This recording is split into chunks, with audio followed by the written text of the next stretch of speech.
જોઈ રહ્યા છીએ, જુઓ 25,400નો એક જે લેવલ છે એ બજાર ખાસી રીતે ડિફેન્ડ કરી રહ્યું છે. ગઈકાલે પણ આપણને એની નીચે કારોબાર જોવા મળ્યો હતો, પરંતુ ત્યાંથી એક આપણને પોઝિટિવિટી આવતી જોવા મળી. એફઆઈઆઈ સતત બજારની અંદર વેચવાલી કરી રહ્યા છે અને આપણે પોઝિશનિંગ જોઈએ તો ત્યાં પણ એક ખાસ કરીને ફ્યુચર્સની અંદર પણ તેઓ થોડીક કોશિયસલી પોઝિશનિંગ કરી રહ્યા છે.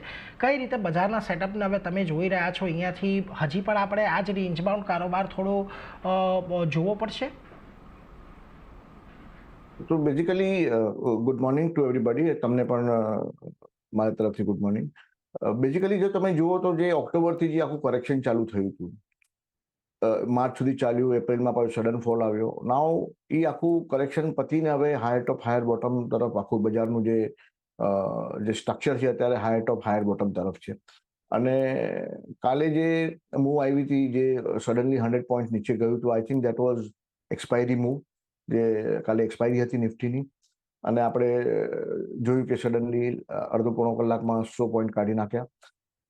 It doesn't mean anything. મને એવું લાગે છે કે આ બજાર હવે દરેક ઘટાડે લેવાનું બજાર છે. ટ્રેન્ડ પોઝિટિવ છે, મોમેન્ટમ પોઝિટિવ છે.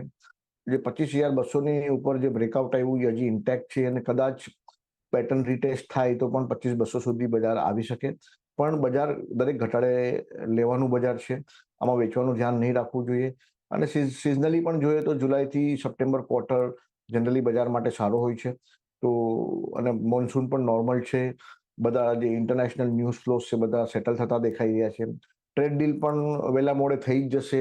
થોડું ટેપર ડાઉન વર્ઝન થશે. જે એક્સ્ટ્રીમ પોઝિશન સ્ટાર્ટિંગમાં લેવામાં આવી હતી, મને નથી લાગતું કે એક્સ્ટ્રીમ પોઝિશન પાછી લેવામાં આવશે.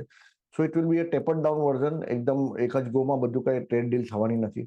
એટલે ઓલ ઇન ઓલ તમે જુઓ તો યુદ્ધનું વાતાવરણ પણ થોડું શાંત થતું દેખાય છે.